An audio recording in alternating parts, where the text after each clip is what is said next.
Hello नमस्कार, मैं हूं तनसुख पालीवाल और लिंकिंग लॉ के इस ऑनलाइन लीगल चैनल पर आप सभी का स्वागत एंड वेलकम। देखो, अक्सर हमारी आदत होती है कि कोई भी इन्फॉर्मेशन हमको अगर शॉर्टकट में मिल जाए ना, यानी कि 1 मिनट के शॉर्ट के अंदर या 2 मिनट के शॉर्ट के अंदर, तो हमें ज़्यादा ठीक लगता है। लेकिन मैं आपको विश्वास दिलाता हूँ कि इस 10 या 15 मिनट के वीडियो के अंदर जो इन्फॉर्मेशन मैं आपको देने वाला हूँ ना, वो being a law graduate, being an advocate, या फिर भविष्य के अंदर आप जुडिशियल एस्पिरेंट भी बनते हैं, तो आपके लिए बहुत ज़रूरी है। Very very very important. सीधे मुद्दे पर आ जाता हूँ। इलाहाबाद हाईकोर्ट ने क्या किया कि एक अभी हाल ही में डिसीजन दिया।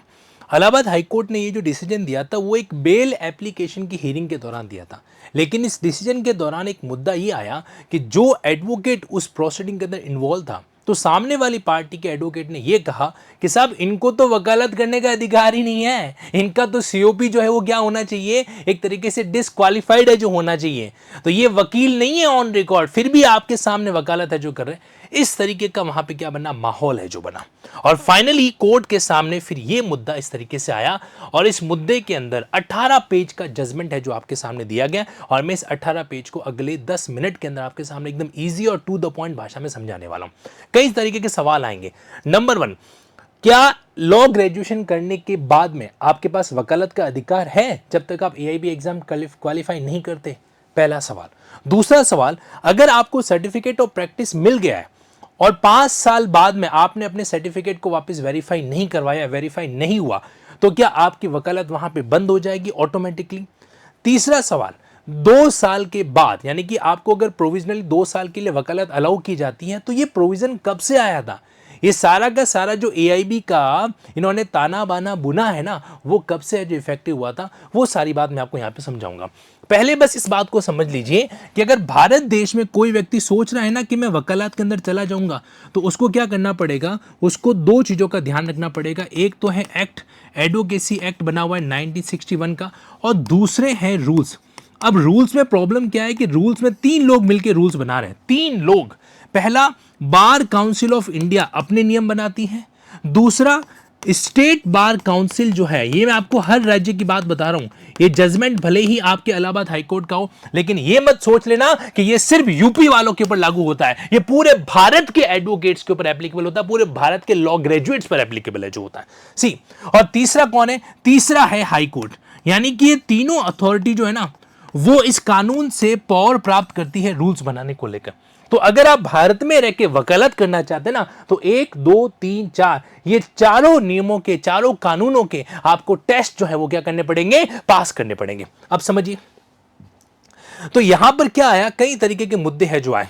मैं ऑलरेडी आपके लिए सेलेक्टिव कंटेंट को हाईलाइट कर चुका हूं। देखिए क्या है जी।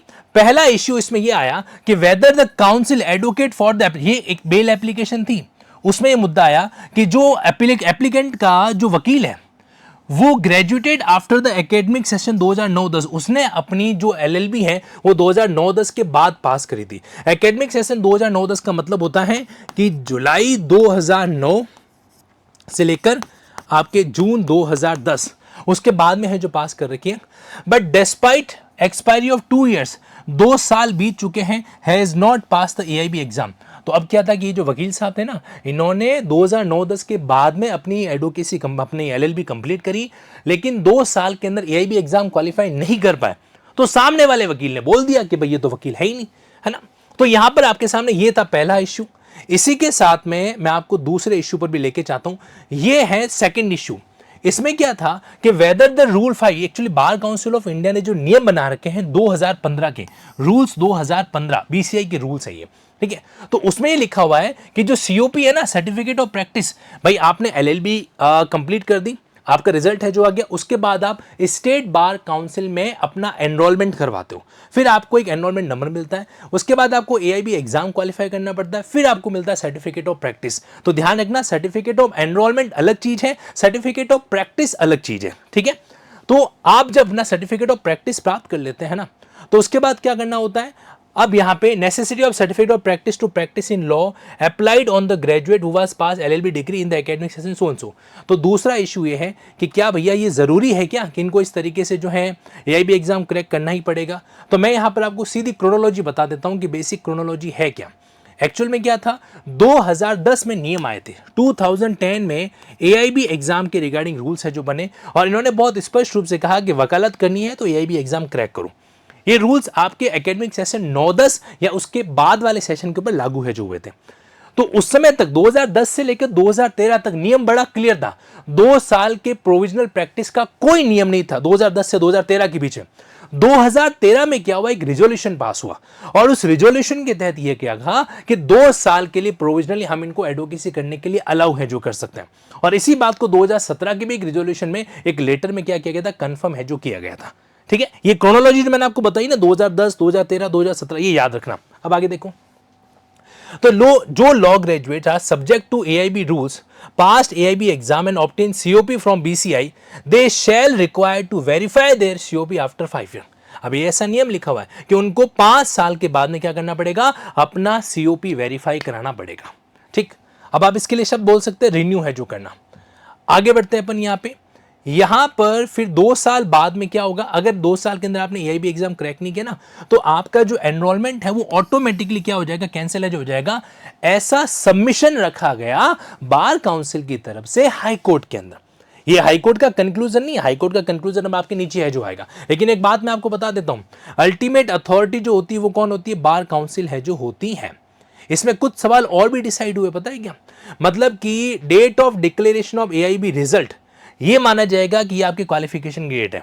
मतलब जिस तारीख को AIB का रिजल्ट आया ना, आप मान के चलना कि भले ही आपने AIB का जो रिजल्ट कार्ड है वो बाद में सबमिट किया हो, 1 महीने बाद, 2 महीने बाद, लेकिन आपका क्वालिफिकेशन उसी डेट से माना जाएगा। ये बहुत अच्छी बात यहां पर आपको देखने को है जो मिलेगी। ठीक है, अच्छा, और पोस्ट 5 ईयर की डिसेबिलिटी के रिगार्डिंग एक और बात कही, पता है, जैसे मान, अच्छा यहां पे क्या 2 चीजें एक साथ चल रही है, एक तो 2 साल का नियम का पॉइंट चल रहा है और दूसरा 5 साल बाद में जो वेरिफिकेशन कराना होता है COP का, वो एक पॉइंट सेपरेट चल रहा है। तो जब मैं बोलूं 2 साल तो आप समझ जाना यहां पे AIB एग्जाम क्रैक करने के लिए 2 साल का जो प्रोविजनल एडवोकेसी है उसकी बात हो रही है। और जब मैं कहूं 5 साल तो इसका मतलब यह है कि after being an enrol advocate, जब आपको COP मिल चुका है तो आफ्टर COP आपको 5 साल के बाद में क्या करना पड़ेगा, उसको वेरीफाई है जो कराना पड़ेगा। तो किसी तरह का कंफ्यूजन मत रखना, ठीक है। सी, तो यहां पर बार बार 5 साल की बात की गई, तो 5 साल अगर आपने मान लीजिए आफ्टर 5 ईयर रिन्यूअल नहीं कराया ना, तो ऐसा नहीं है कि आपकी एडवोकेसी ऑटोमेटिकली खत्म हो जाएगी। 2 साल में आपने AIB नहीं निकाला तो एडवोकेसी ऑटोमेटिकली खत्म है, लेकिन 5 साल COP मिलने के बाद 5 साल बाद आपने उसको वेरीफाई नहीं कराया तो ऑटोमेटिकली खत्म नहीं होगा। बाकायदा एक नोटिस पब्लिश किया जाएगा कि these are the non practising advocate. उस नोटिस की डेट से आपका जो एडवोकेसी है वो खत्म माना जाएगा। ठीक, अब आगे बढ़ते हैं। यहां पर अपन कई सारे पॉइंट आ रखे हैं, ये PDF में आपको शेयर करूंगा। और क्या क्या लिखा हुआ है, advocates could not qualify the AIB exam with in 2 years of issuance of provisional enrolment, तो फिर क्या माना जाएगा, उनका जो एडवोकेट रोल है may be cancelled by the high court after giving them general notice. General notice का मतलब है किसी को स्पेसिफिक नोटिस नहीं दिया जाएगा, एक अनाउंसमेंट किया जाएगा और उसके बाद में जितने भी ऐसे कैंडिडेट्स हैं जिन्होंने 2 साल के अंदर AIB एग्जाम नहीं निकाला है उनका मामला कैंसिल है जो हो जाएगा। देखो मैं आपको है ना ये ऑफिशियल टेक्स्ट इसलिए पढ़ा रहा हूं क्योंकि आप लीगल फील्ड के बंदे हो, लीगल फील्ड के पर्संस को डॉक्यूमेंट पर ही भरोसा रखना चाहिए, इसीलिए आपके सामने मैं इस डॉक्यूमेंट की लैंग्वेज को ऑब्जर्व करते हुए जा रहा हूं। अब देखो क्या होता है, कई बार ऐसा है कि स्टेट बार काउंसिल है ना, वो टाइम पे आपको एनरोलमेंट नंबर अलॉट नहीं करती। आपको प्रोविजनल नंबर मिल गया, AIB का रिजल्ट आ गया, उसके बाद भी ये लंबा चौड़ा टाइम लगाती है। आप में से कई ऐसे कैंडिडेट्स होंगे, कमेंट बॉक्स में मुझे बताना क्या आपके साथ कभी ऐसा हुआ है कि आपने एनरोलमेंट के लिए अप्लाई कर रखा है, 1 महीना 2 महीना 3 महीना निकल गया, आपको अभी तक कोई एनरोलमेंट नंबर मिला ही नहीं है, फोन करते हो तो बोलते हैं अभी तक मीटिंग नहीं हुई है, जब मीटिंग होगी बार काउंसिल की तब आपको एनरोलमेंट नंबर मिलेगा। आपके साथ ऐसा हुआ है तो मुझे कमेंट बॉक्स में जरूर बताना। और या फिर ये भी बताना कि AIB एग्जाम आपने क्रैक कर दिया है और आपने अपना जो भी डॉक्यूमेंट वगैरह तो भेज दिया है, फिर भी आपके पास अभी तक परमानेंट आपका एनरोलमेंट सर्टिफिकेट ऑफ प्रैक्टिस नहीं आ रखा है। कमेंट बॉक्स आपके लिए दूसरे कैंडिडेट्स को भी एक सबक देता है कि हाँ भाई सबके साथ ऐसा ऐसा है रहा है। तो ये चीज मैं आपको अलाउ कर रहा हूं कि आप वीडियो के इस कमेंट बॉक्स में जरूर अपना वो दर्द मेंशन है जो कीजिएगा। सी, इवन आफ्टर, मतलब अलाउ करने का मतलब रिक्वेस्ट कर रहा हूं कि इससे क्या होगा, बाकी सारे कैंडिडेट्स को भी अपडेट है जो मिलेगा कि पूरे भारत में इस तरीके से डिले है जो चीजें चल रही है। तो यहां पर ये बात आई। अब आप आगे ये देखो, ये है मेन इशू। इस 18 पेज के जजमेंट के अंदर मेन 2 इशू है। पहला इशू यही है कि एक लॉ स्टूडेंट, क्या लिखा हुआ यहाँ पे, एक लॉ स्टूडेंट जिसने अपनी ग्रेजुएशन कंप्लीट करी है 9-10 या उसके बाद में, आज अगर हम 26-27 के एकेडमिक सेशन में अपनी लॉ ग्रेजुएशन पूरी करें ना, तो भैया आपके लिए भी जरूरी चीज है। And enrol as an advocate under section 24 would be entitled to continue practice without qualifying the, तो क्या एआईबी एग्जाम क्रैक किए बिना आप प्रैक्टिस कर सकते हो क्या, पहला ये सवाल। और दूसरा, क्या एनरोल्ड एडवोकेट को, जो एडवोकेट एनरोल्ड है, तो क्या उस एडवोकेट्स को जो है जिसने अपना वेरिफिकेशन नहीं करवा रखा है आफ्टर 5 इयर्स, तो क्या उस केस के अंदर वो आगे कंटिन्यू एनरोल रहेगा, मतलब अपनी प्रैक्टिस कर पाएगा या नहीं कर पाएगा, ये बात यहां पर सामने है जो आती है। नाउ सी, अब देखो जी क्या लिखा हुआ है यहां पर फर्दर, ये दो मेन इश्यू है जो हो गए। अब मैं आपको सीधे मेन मुद्दे की बात है जो बता रहा हूं। ये पॉइंट मैंने आपको बता ही दिया कि भारत में जो एडवोकेसी करना चाहता है उसको इन नियमों को फॉलो करना पड़ता है, एडवोकेसी एक्ट, बार काउंसिल के रूल्स, हाई कोर्ट के रूल्स और स्टेट बार काउंसिल के रूल्स, ठीक है। ये पैरा नंबर 13 में है जो मेंशन किया गया, ठीक। आगे बढ़ो यहां पे, फिर इन्होंने सेक्शन नंबर 24 जो है ना एडवोकेट एक्ट का, उसको एक तरीके से मेंशन है जो करा रखा है। अभी हमें इसके ऊपर ज्यादा फोकस है जो नहीं करना है, हमें हाई कोर्ट के द्वारा जो बात की गई उसको ऑब्जर्व करना है। अब देखिए यहां पर ये ऑफिशियल कंटेंट नहीं है, ये मैंने आपके लिए सवाल है जो क्रिएट कर रखा है। कब माना जाएगा कि एक पर्सन ने लॉ की डिग्री प्राप्त कर ली है, कब ये माना जाएगा कि आपने लॉ की डिग्री ऑब्टेन कर ली, इफेक्टिव डेट है जो क्या होगी, देखो तो बहुत ही क्लियर लिखा हुआ है, a person shall be deemed to have obtained the degree of law from university in India on the date on which result of examination for that degree is published। आपको स्कूल की तरफ से LLB की degree बाद में मिलती है, hard copy की डिग्री बाद में मिल रही है, इसका मतलब ये नहीं है कि उस डेट से आप इसको काउंट करेंगे। आज जिस तारीख को आपका रिजल्ट आ गया, लिखा हुआ है पास, उस तारीख से ये माना जाएगा कि आपने क्या कर दिया, यहां पे एक तरीके से लॉ की डिग्री है जो ऑब्टेन कर दी है। वेरी वेरी इंपॉर्टेंट पॉइंट है, ध्यान रखना, प्रैक्टिकली काम आने वाली चीज है ये। आगे बढ़ते हैं यहां पर अपन, और इसमें कौन कौन सी चीजें हैं, देखो सर्टिफिकेट ऑफ प्रैक्टिस कितने टाइम में इश्यू हो जाना चाहिए, सर्टिफिकेट ऑफ प्रैक्टिस कितने टाइम होना चाहिए और कब तक है जो वैलिड रहेगा, तो इसके रिगार्डिंग क्या कहा गया है कि जो रूल 11 है ऑल इंडिया बार एग्जामिनेशन रूल्स 2010 का, सर्टिफिकेट ऑफ प्रैक्टिस जो है वो बीसीआई के द्वारा with in 30 days of declaration of result, AIB का रिजल्ट आ गया, नियम ही कहता है 30 डेज में आप सीओपी जारी करो, लेकिन क्या वाकई में ऐसा होता है कि 30 डेज में आपका सीओपी जारी हो जाए और अगले कुछ दिनों में आपके घर तक पहुंच जाए, नहीं होता है, लेकिन नियम में लिखा हुआ है, ठीक है। तो 30 डेज का यहां पर एक बेसिक नियम लिखा हुआ है कि भाई आपको ऐसा करना है। अब देखो ध्यान रखना, ये जो 30 डेज हैं, क्या मैं इसको दूसरी भाषा में मोर और लेस 4 वीक कह सकता हूं क्या, मोर और लेस 4 वीक्स कह सकता हूं क्या, क्लाइमेक्स है इस जजमेंट का। 30 डेज का जो नियम है, इसी नियम को वापस रीइटरेट है जो किया गया। अब आगे देखो, तो ये वाली बात सामने आ गई। अब फर्दर अपन मूव ऑन करते हैं, तो यहां पर इन्होंने कई सारी पुरानी चीजों का जिक्र है जो कर रखा है। इसमें आपके सामने ये देखो, ये 2013 की वो डेट है, 2013 से पहले 2 साल की प्रोविजनल एडवोकेसी का प्रावधान नहीं था। उस तक तो यही नियम था कि भैया एआईबी नहीं निकाला है तो घर पे बैठे रहो, आपको अलाउ है जो नहीं किया जाएगा।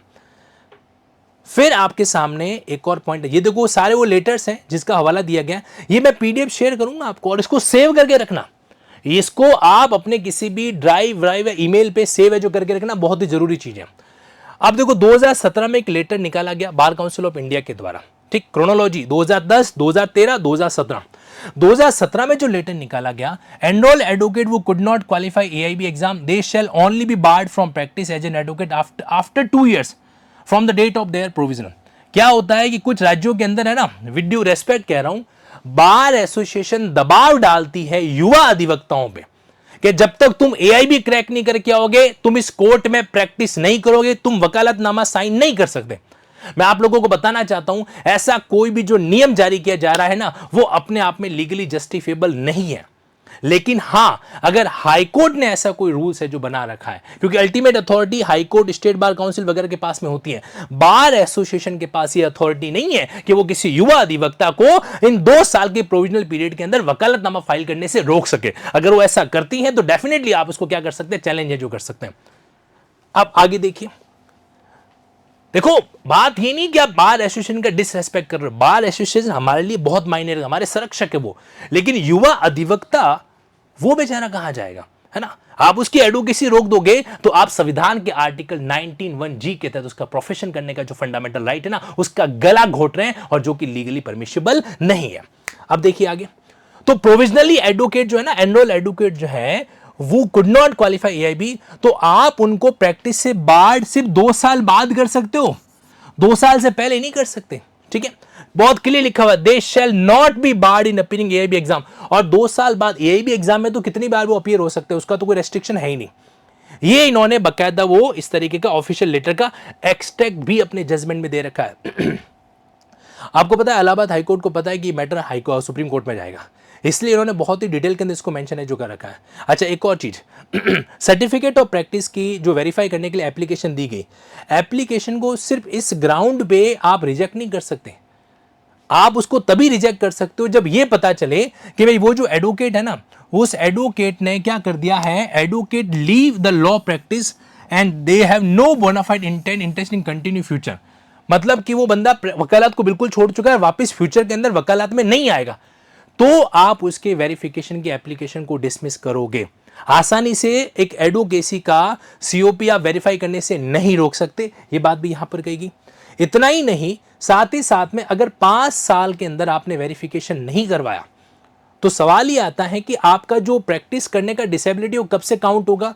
तो यहां पर बहुत क्लियर कट लिखा हुआ है। जैसे मान लीजिए मैं एक एडवोकेट हूं, मैंने 2025 के अंदर क्या करवाया, अपना सीओपी ऑब्टेन कर दिया।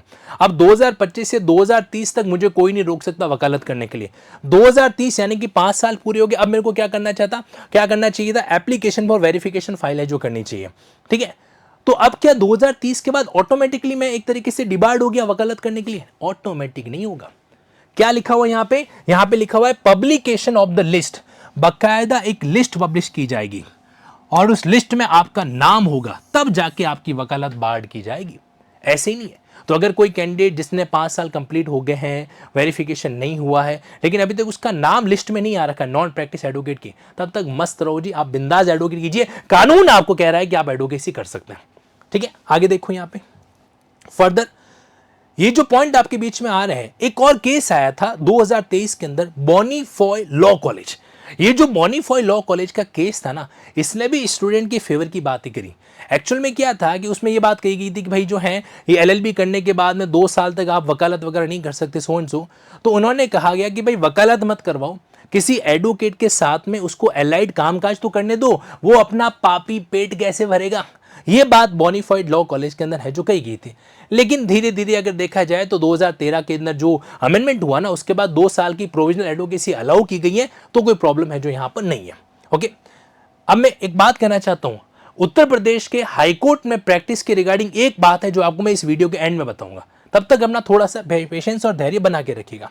तो ये बॉनीफाइड लॉ कॉलेज का केस है। इसने एक सुधीर झा वाला पुराना जजमेंट था, उसको ओवरराइड है जो किया था। तो यहां पर इसको अभी इतना इंपॉर्टेंट नहीं, इसको छोड़ देते हैं। एक और लाइन समझिए, bar council is the final authority to decide whether to permit or not to permit. ये जो जजमेंट आप पढ़ रहे हो ना, फ्यूचर में बार काउंसिल ने नियम बदल दिए, बोला कि कोई 2 साल की प्रोविजनल एडवोकेसी नहीं है तो आप कुछ नहीं कर सकते। क्यों? क्योंकि उनको फाइनल अथॉरिटी एडवोकेसी एक्ट है जो देता है। हालांकि ऐसा नहीं हो रखा है, मैं आपको जस्ट एक एग्जाम्पल बता रहा हूं। अब देखो, एडवोकेट जो नॉन लीगल वर्क में चला गया 5 साल से या उससे ज्यादा के लिए, तो उसको एआईबी एग्जाम फिर से देना होगा। ये कहां लिखा हुआ है? ये बकायदा मेंशन किया हुआ है। लेकिन क्या हुआ, दुर्भाग्यवश बार काउंसिल ऑफ इंडिया ने इस डायरेक्शन पे कभी गौर ही नहीं किया। ये डायरेक्शन दिया गया था बॉनीफॉय के केस के अंदर सुप्रीम कोर्ट के द्वारा, लेकिन बीसीआई ने इसको कोई फॉलो ही नहीं किया। मतलब कब ये माना जाएगा कि एक एडवोकेट जो है अपनी वकालत छोड़ चुका है? तो जब वो नॉन लीगल वर्क करे, वो भी सब्सटेंशियल पीरियड 5 साल या उससे ज्यादा के लिए। तो खैर अब ये मामला ही साइड में चला गया जी बॉनीफॉय का। अब आप आ जाओ सीधे इसके अंदर, ये 52 का पैराग्राफ है। सारी बातें लिखी इन्होंने, वकालत के प्रैक्टिस से जुड़ी हुई सारे सेगमेंट इसके अंदर क्या हो जाता है, कवर है जो हो जाता है। अब मैं आपको क्लाइमैक्स पे लेके चला जाता हूं कि फाइनली हुआ क्या। और इससे पहले मैं आपको बताना चाहता हूं कि जो अपना लिंकिंग ऐप है ना, उसके अंदर मेरा पूरा प्रयास यही रहता है कि प्रैक्टिसिंग एडवोकेसी के लिए। आपको एक और बात बताना चाहता हूं, ये जो बॉनीफॉय का केस था ना, इसमें सुप्रीम कोर्ट ने एक बात और कही थी कि भाई इनको आप ना एक तरीके से प्री एनरोलमेंट ट्रेनिंग करवाइए। ये कहा गया था, लेकिन उसको आज तक कभी फॉलोअप नहीं करवाया गया। वो एक अलग बात है कि भाई आप एडवोकेट को इस तरीके से ट्रेनिंग दे दो, है ना, ताकि वो क्या कर सके, पहले सीनियर के साथ रख के वो फिर वो जाके अपनी वकालत को प्लीडिंग को डील है जो कर सके।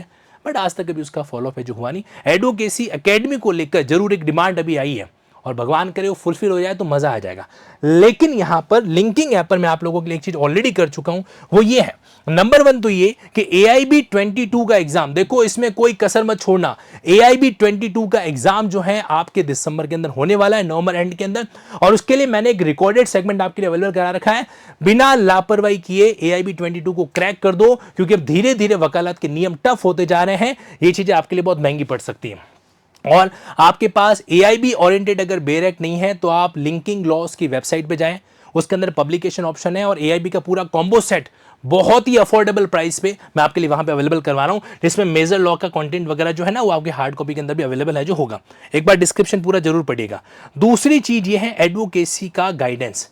एडवोकेसी गाइडेंस प्रोग्राम का एक सेगमेंट भी आपके बीच में चल रहा है जो आपके लिए बहुत यूजफुल है। मतलब इसके अंदर 150 प्लस लेक्चर्स है जो प्योरली प्रैक्टिकल एडवोकेसी के साथ क्या करते हैं, कनेक्ट है जो करते हैं। So don't miss it. बाकी चीजें अपनी जगह पर हैं। जुडिशरी का सेगमेंट तो भैया कर ही रहे हैं और फ्रीडम बैच के तहत आपके लिए ये चीज अवेलेबल है जो हो रही है। 15 अगस्त से आपका लिए नया सेगमेंट है जो स्टार्ट करूंगा, जो कि बहुत रिलेवेंट होगा। अब इस जजमेंट के क्या कहते हैं, क्लाइमैक्स पर आ जाते हैं। देखो जी, यहां पर आपके सामने इन्होंने कई सारी बातें बताई और ये फाइनल डिसीजन क्या दिया, लास्ट के 2 मिनट अटेंशन प्लीज। एडवोकेट जिसने लॉ डिग्री ऑब्टेन कर रखी है 2009-10 या उसके बाद में, तो वो पर्सन क्या होगा, वकालत करने के लिए एंटाइटल है। ठीक है, प्रोविजनल एनरोलमेंट के बेसिस पर, जो कि 2 साल के लिए वैलिड होगा। और अगर इन 2 साल के अंदर वो AIB का एग्जाम क्वालिफाई नहीं कर पाता है तो फिर क्या हो जाएगा, उसके बाद वो एंटाइटल नहीं होगा भारत के किसी भी कोर्ट में, किसी भी ट्रिब्यूनल में या किसी भी अथॉरिटी के सामने एग्जाम मतलब क्या कहते हैं, प्रैक्टिस करने के लिए। तो ये AIBE बहुत इंपॉर्टेंट है। इसीलिए मैं आपसे बार बार कह रहा हूं, जिन लोगों का AIB क्रैक नहीं हो रखा है, आप एलिजिबल अगर है तो आपको AIB 22 डील कर लेना चाहिए। और ये आपके लिए मतलब अगर आपका दिल दुख जाए ना इस सेगमेंट के अंदर, 1 रुपए का भी दिल दुख जाए ना, तो मुझे कमेंट बॉक्स में जरूर बताइएगा। 999 के अंदर 9,999 का आपका जो वैल्यूशन है ना वो आपको इस सेगमेंट के अंदर देखने को मिल जाएगा। और साथ ही साथ इसके अंदर में अक्टूबर नवंबर में आपके बीच में लाइव सेशन भी है जो कंडक्ट करने वाला हूं। Now get back to the main thing. तो ये पहला वाला पॉइंट आपके बीच में आ गया। इसके अलावा क्या होता है, इसके अलावा ये इलाहाबाद हाईकोर्ट का एक स्पेशल रूल मैं थोड़ी देर बाद आपको बताऊंगा। आपको मैं लेके चलता हूं सेकंड इशू का क्या हुआ। यहां पे लिखा हुआ है, even after expiry of 5 year from the date of issue of certificate of practice and advocate, मतलब 5 साल के बाद भी एडवोकेट प्रैक्टिस करेगा जब तक कि क्या नहीं की जाती, नॉन प्रैक्टिस एडवोकेट की लिस्ट जो है वो पब्लिश नहीं की जाती। तो जब तक लिस्ट पब्लिश नहीं होती, इवन 5 साल के बाद भी आप क्या कर सकते हो, वकालत कर सकते हो। अब एक आखिरी बात, इलाहाबाद के अंदर अगर आप हाईकोर्ट के सामने प्रैक्टिस करना चाहते हो ना, तो वहां पर हाईकोर्ट का एक स्पेशल नियम है।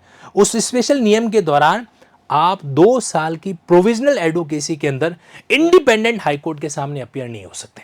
आपको किसी न किसी ऑलरेडी जो हाईकोर्ट के बार में एनरोल एडवोकेट है उसके साथ में ही काम करना पड़ेगा। और ये नियम बाकायदा आपके इलाहाबाद में चलता है, लेकिन सिर्फ हाईकोर्ट में, इलाहाबाद यूपी के ट्रायल कोर्ट में नहीं, ओनली इन हाईकोर्ट। तो हाईकोर्ट के पास नियम बनाने की पावर है और वहां पे इन्होंने मेंशन कर रखा है कि आप प्रोविजनल सर्टिफिकेट के साथ हाईकोर्ट में प्रैक्टिस है जो नहीं कर पाएंगे, आपको क्या करना पड़ेगा, साथ में एक एडवोकेट को रखना है जो पड़ेगा, जो कि ऑलरेडी क्या हो, इस तरीके से एनरोल हो। तो ये एक स्पेशल नियम जो है यहां पर मेंशन है जो किया गया। ठीक है, अच्छा, तो ये आपको हाईकोर्ट ऑफ जो प्रोविजनल रोल ऑफ जो हाईकोर्ट है वो आपको चाहिएगा वगैरह वगैरह। तो यहां पर आपके सामने ये बात इंपॉर्टेंट होती है, and this is the complete judgment of Allahabad High Court. मैं फिर से कह रहा हूं। अच्छा, एक और चीज, ये आखिरी guideline, issue the enrolment with in 4 weeks after receiving AIB result. तो यहां पर क्या हो रखा है, बहुत ही क्लियर कट तरीके से कह रखा है कि भाई आप जो है ना are directed to issue enrolment number to the advocates वो क्वालिफाई AIB एग्जाम। यहां पे एनरोलमेंट का मतलब परमानेंट एनरोलमेंट की बात है जो की जा रही है, या फिर जिन लोगों ने लॉ ग्रेजुएशन कंप्लीट है जो कर रखी है और अंडरटेकिंग दे रखी थी उनके लिए बात की जा रही है कि within 4 weeks from the date of receiving the result card, result card आया आपको भेजना पड़ेगा, जैसे वो रिसीव करेंगे 4 वीक्स में आपका एनरोलमेंट है जो यहाँ पे कंफर्म होना चाहिए। अब इसके रिगार्डिंग आपका कोई भी सवाल हो, बिंदास होकर आप मुझे कमेंट बॉक्स के अंदर मेंशन कर सकते हैं, या फिर किसी भी सेगमेंट के रिगार्डिंग आपका कोई भी क्वेरी हो, आप क्या कर सकते हैं, मेरी टीम से कनेक्ट कर सकते हैं 9887746100 या 6200 के ऊपर। ये सेशन कैसा लगा, और क्या आपके साथ भी कभी ऐसा हुआ है क्या कि मतलब आपने अप्लाई किया और स्टेट बार काउंसिल की तरफ से कोई रिप्लाई नहीं आया, PCI ने अभी तक सर्टिफिकेट जारी नहीं किया, तो मुझे कमेंट बॉक्स जरूर बताइएगा। Thank you, take care.